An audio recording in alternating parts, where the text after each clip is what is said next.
Hollywood loves to sell you perfect love stories. Boy meets girl, happy ending, fade to black.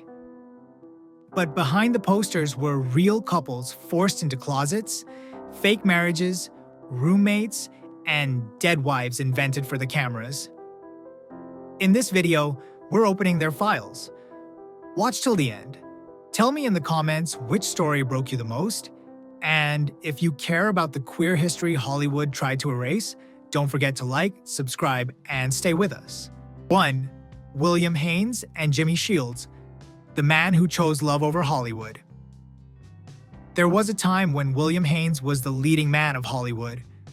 Box office king, adored by audiences, the kind of face studios build empires around.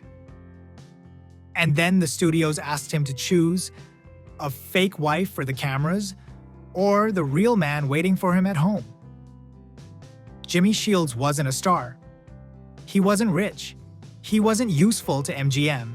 He was just the sailor turned actor that Billy fell in love with in 1926 and never left. For years, they built a quiet life together under the radar, even as Billy's name lit up marquees all over America. Everyone in town knew. No one was allowed to say it. Then came the ultimatum.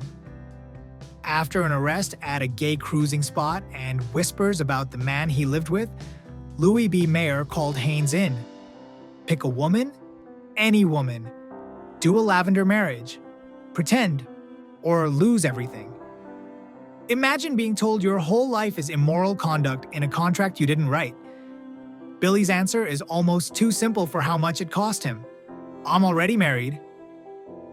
He chose Jimmy. MGM chose to destroy him. Contracts gone, leading roles gone, the biggest male star in America erased because he wouldn't lie about the person he went to sleep next to. They didn't crumble. They reinvented interior design, elite clients, Joan Crawford calling them the happiest married couple in Hollywood. Their home became a sanctuary for people who also lived in glass closets and whispered truths. But the price of that sanctuary was exile from the career he loved. In 1973, Billy died of lung cancer. 2 months later, Jimmy curled up in Billy's pajamas, took an overdose of pills, and left a note saying he couldn't live without him. That's what 47 years of love looks like when the world refuses to call it a marriage. So here's the uncomfortable question. Did Hollywood protect its image? Or murder a career for the crime of loving honestly?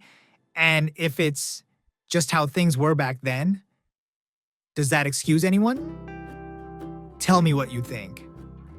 2. Cary Grant and Randolph Scott. Bachelor Hall or Secret Honeymoon. On paper, it was simple. 2 handsome young actors in the 1930s, saving money by sharing a house. Hollywood press called it Bachelor Hall, a cute, safe label for something nobody dared name out loud. But look at the photos. Not the movie stills, the candid shots.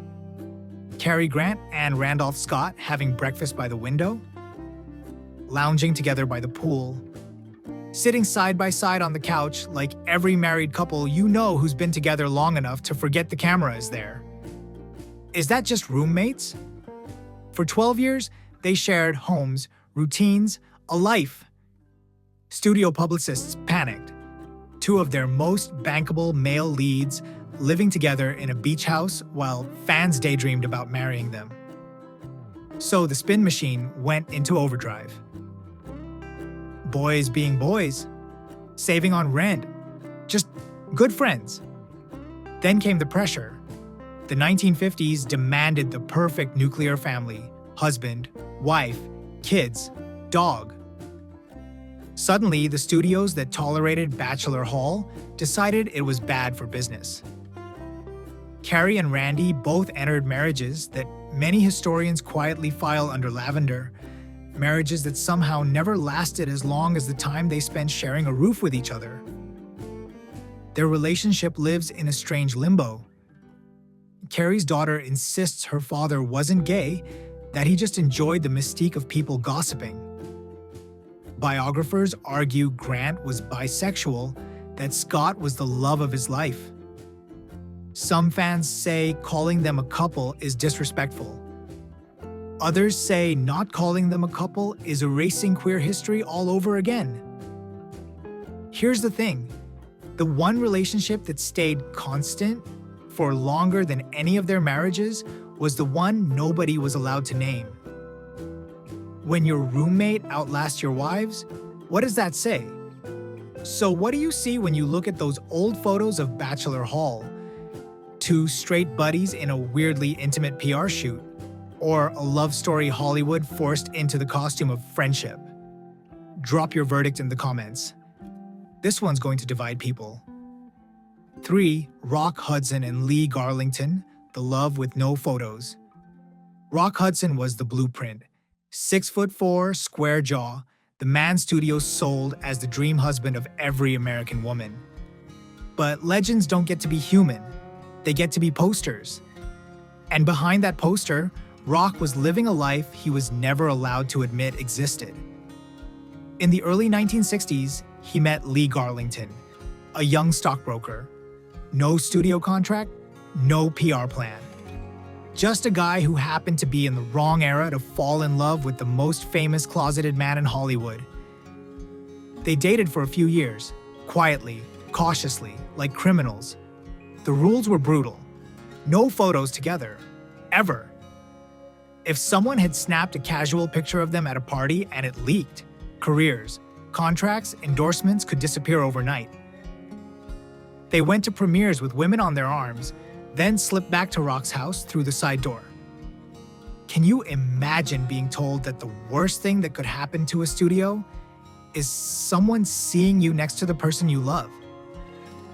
Lee later said, "We were ordered never to be photographed together because someone might figure out we were gay. Not because they were cheating, not because they were doing anything illegal, just because they were two men." Their romance didn't survive the pressure. Hollywood won. Rock kept playing the charming straight lead. Lee went back to being anonymous. Years passed.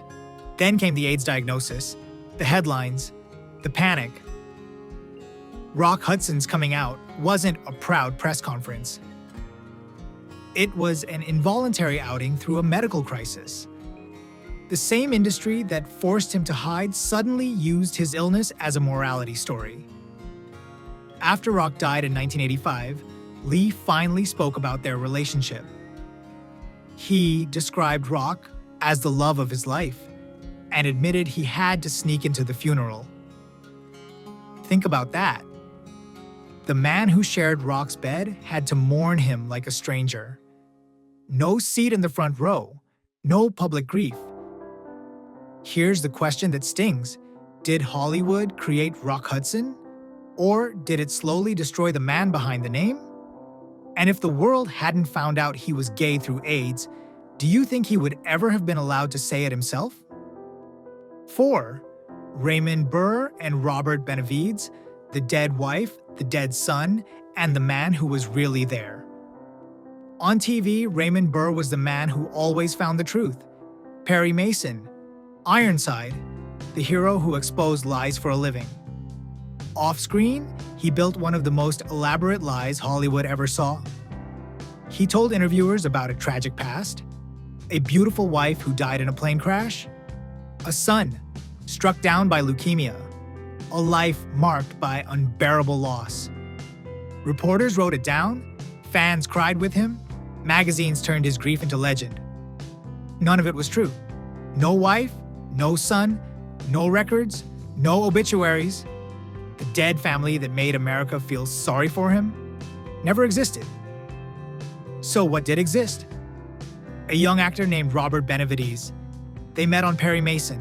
Robert moved in. 33 years together, co-owning businesses, growing orchids, running a vineyard, building a quiet empire far from the cameras. In every way that matters, Robert was Burr's husband. He just wasn't allowed that word. Think about how twisted that is. The only way Burr felt safe to deflect questions about marriage was to invent a dead woman and a dead child. The world would rather embrace a fake tragedy than accept a living, breathing man standing by his side. When Burr died in 1993, he left everything to Robert. That's when the facade really cracked. Suddenly, the assistant, the close friend, the business partner was revealed as something else entirely. The person Burr chose to build his whole life around. Was Raymond Burr a coward for lying, or a survivor doing the only thing he could in a brutal system?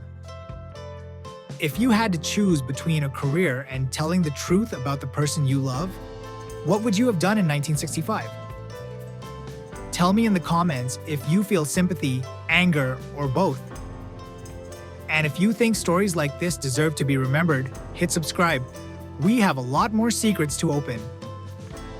5. Greta Garbo and Mercedes de Acosta. Love in letters, punished by silence. Greta Garbo was the woman who wanted to be alone. That's the line history kept. But nobody ever asks, alone with who? In the shadows of old Hollywood, there was a woman who thought she knew the answer. Mercedes de Acosta. A writer, a poet, openly queer in private circles, the kind of woman who fell in love with impossible people, ballerinas, movie stars, legends. And for her, Greta wasn't just another conquest. She was it. Their story starts in the early 1930s. Long walks, long trips, longer letters. Garbo hated interviews but wrote pages to Mercedes. Moods, fears, longing, anger. Not the kind of stuff you send to just a friend. Their lives braided together in a way that looked to outsiders like a secret marriage hiding inside women's friendship. But power was not equal here. Mercedes loved loudly. Garbo guarded everything. Being exposed meant career death. For a woman whose face was literally a product, desire itself was dangerous. Then, in 1960, Mercedes broke the unspoken rule. She published a memoir. She changed some names, blurred some details, but anyone paying attention could connect the dots. She wanted to be seen, finally, as more than a footnote in other people's stories. Garbo's response? She cut her off. Completely. No more letters, no more visits. The woman she'd confided in for decades became a ghost. That was the price for naming what they'd been to each other. Who's right here? The lover who refused to stay invisible? Or the star who felt betrayed because survival depended on secrecy? Is outing a relationship after decades an act of justice or violence? You tell me. Would you have forgiven Mercedes, or would you have done what Garbo did? I want to see this one explode in the comments. And if you're still here, still watching these lives unravel in front of you, tap subscribe. These women weren't allowed to speak freely. We can. 6. Katharine Hepburn and Spencer Tracy. Great love story. Or great cover story. Hollywood loves this one. Katharine Hepburn. Sharp, independent, trousers before it was allowed. Spencer Tracy. Devout Catholic, married man, tortured by guilt. 26 years of forbidden love, stolen weekends, quiet hotel rooms, tragic devotion. It's the perfect straight romance. Almost too perfect. For decades, studios sold them as the ultimate doom pair. Hepburn never married again. Tracy never divorced his wife. They made 9 films together, always circling the same theme. 2 people meant to be, blocked by circumstance. Audiences cried, publicists smiled. But then, years later, the rumors started to crack open that myth. A Hollywood fixer named Scotty Bowers claimed he arranged women for Hepburn. Lots of women. Activist and writer Larry Kramer flat out called both Hepburn and Tracy gay, insisting the affair was a studio-approved smokescreen, an elegant, long-running distraction from their real lives. So, which version is true? Were they secret lovers or secret colleagues in a mutually beneficial lie? Was Katharine Hepburn pining for a married man, or using that image so no one would look too closely at the women in her orbit? Was Spencer Tracy trapped in a triangle, or protected by it? Here's the cruel part. Whichever story you choose, they were still trapped. If they were in love, they had to perform that love under the eyes of a world that wanted the cheat, not the truth. If they weren't, they had to perform a straight affair for 26 years just to keep people from asking the more dangerous question, who do you really want? Maybe that's the real tragedy, not knowing which pain is real because the system they lived in turned every emotion into a PR angle. So I'm asking you, do you believe in the romance or the cover-up? Or do you think, like a lot of queer history, the truth is somewhere messier, in between? Tell me your theory in the comments. And if you want more legends pulled out of their carefully constructed myths, don't forget to subscribe. Hollywood's greatest love stories are rarely the ones they actually told us. 7. Tab Hunter and Anthony Perkins, two golden boys. The studios tore apart. In the 1950s, Tab Hunter was the sun. Blonde, blue-eyed, smiling on every magazine cover. Anthony Perkins was the storm cloud. Intense, sharp, the brooding heartthrob. Two different studios, two different brands. And for a brief, fragile moment, they were allowed to orbit each other in secret. They met at a party at the Chateau Marmont. No cameras, no handlers, just two young men who understood instantly what the other was hiding. In a town built on pretending, they were each other's reality. Dinner dates in quiet corners, nights in, away from the flashbulbs, the kind of soft, silly, domestic moments no studio could ever put on a poster. But Hollywood is a jealous god. Tab belonged to Warner Brothers' Tony to Paramount. When the whispers started, the looks, the jokes in the back of the lot, the men in suits didn't see two scared kids trying to love each other. They saw a publicity problem. Executives began rearranging their lives like furniture. Perkins was told to stop being seen with Hunter. They were assigned dates, actresses, starlets, anyone who looked good on a red carpet. Tab had already been outed once in a scandal magazine for attending a pajama party with men. He'd survived it. The studio wasn't going to risk a sequel. Then came the role that changed everything. Fear strikes out. Tab wanted it. He thought he had it. It was the kind of serious, gritty part that could transform a pretty boy into a respected actor. Instead, Perkins got the role, not by accident, not by fate, by carefully applied pressure and ambition.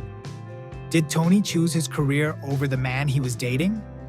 Did he even have a real choice in a system that punished softness and rewarded distance? Tab later admitted that it felt like betrayal, like their love had been just another thing sacrificed on the altar of box office. They both went on. Perkins married a woman.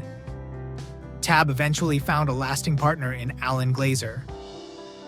But that brief, bright, messy little romance, two golden boys trying to exist in a world that only allowed them to shine alone, never quite left him. If you'd been Tab, would you have forgiven Tony? And if you'd been Tony, would you have done anything differently, knowing one choice could kill your career? Tell me in the comments. And if this kind of hidden heartbreak hits you, hit subscribe. There are more stories they never wanted you to hear. 8. Lily Tomlin and Jane Wagner, the love story hiding in a writing credit. Not every closeted love story is loud and tragic. Some are quiet, stubborn, and unbelievably brave. Lily Tomlin met Jane Wagner in 1971. Lily was already a rising comedy star. Jane was a writer brought in to help punch up a TV script. Within an hour, Lily later said, she knew. This is my person. Within 2 minutes, according to Lily herself, she was in love. But early 70s Hollywood wasn't ready for a lesbian, power couple headlining comedy. So the world got a safer version. Lily Tomlin, beloved comedian, and Jane Wagner, her longtime collaborator. Interview after interview, profile after profile, Jane reduced to a footnote, a name in the writing credits. Behind that credit, they were building a life. Apartments shared, scripts written side by side. Jane wrote the roles that let Lily be fully herself on screen, even when Lily couldn't be fully herself in print. Their art carried the truth long before their mouths were allowed to. In 1975, Time magazine wanted Lily on the cover as an out lesbian, a big, splashy, brave moment. She turned it down. Not because she was ashamed, but because she refused to let her love become a marketing hook. She wasn't going to hand the narrative of her life to a headline. So they stayed in the glass closet. Everyone in the industry knew. Many fans quietly knew. But Lily and Jane chose a different kind of rebellion, living as if the world were already kinder than it actually was. Going to events together, working together, laughing together, refusing to apologize for each other's presence in their lives. They waited 42 years to get married. 42. When they finally did, in 2013, it felt less like a new beginning and more like the world finally catching up to what they'd known since that first meeting. This wasn't a phase, a PR stunt, or a roommate. It was a life. Is it cowardly to stay semi-closeted that long? Or incredibly strong to hold your boundary and say, I'll come out on my own terms, or not at all? Would you have taken the Time cover or done exactly what Lily did? Drop your take below.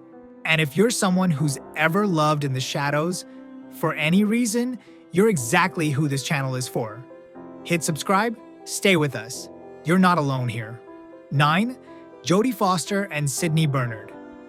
The open secret Hollywood kept asking her to perform. Jodie Foster grew up in front of cameras. Child star, prodigy, Oscar winner before 30.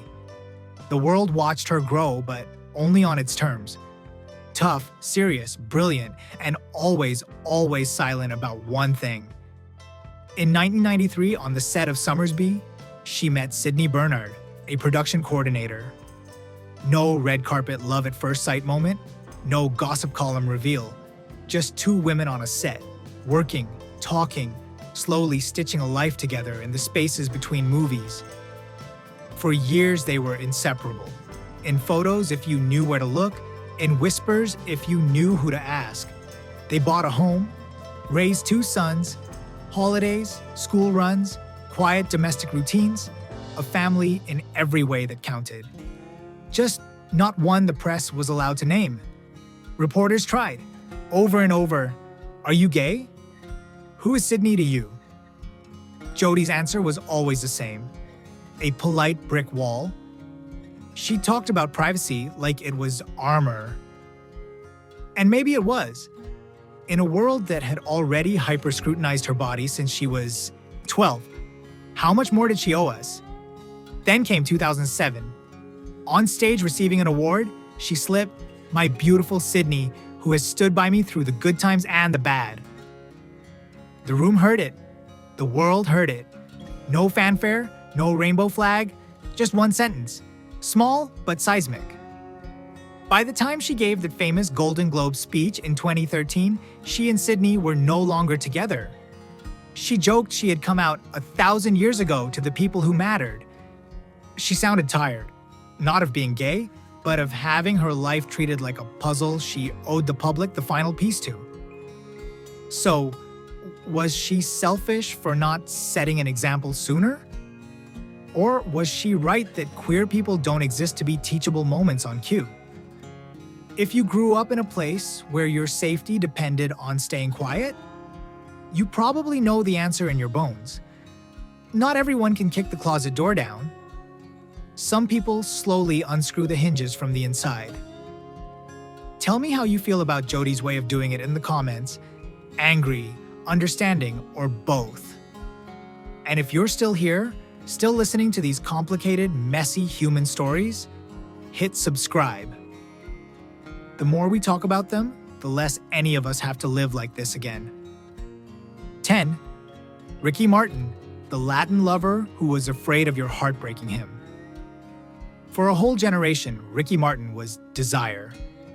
Shaking his hips on stage, living la vida loca, the poster on 1,000,000 bedroom walls. The industry sold him as the ultimate straight Latin lover. The problem? That story was never really his. Behind the cameras, it was messy. A long, serious relationship with TV host Rebecca D'Alba. Talk of marriage, real affection, but also a shield. He later admitted he was running from himself, drowning in internalized homophobia. Imagine being told the entire Latin world wants you, but only if you keep lying. Then there were the men. Quiet boyfriends, whispers in corridors, and eventually, Carlos Gonzalez Abella, the first partner he allowed himself to love openly. But only after he'd done the scariest thing he could imagine, typing 2 sentences on his website in 2010 and pressing publish. I am a fortunate homosexual man. He thought he'd lose you. He really did. He has said the biggest fear wasn't God or his family or the label. It was the fans. You, the women who'd screamed his name for decades. He was terrified your love would vanish the second he told you the truth. But here's what actually happened. Most of you stayed. You cheered louder. You bought the albums anyway. Because in the end, what people had fallen for wasn't a fake straight fantasy. It was him. That's why stories like Ricky's matter. They prove something a lot of closeted kids still don't believe. The people who really love you might surprise you in the best way. If you're the kind of person who would have loved Ricky either way, this channel is literally on your side.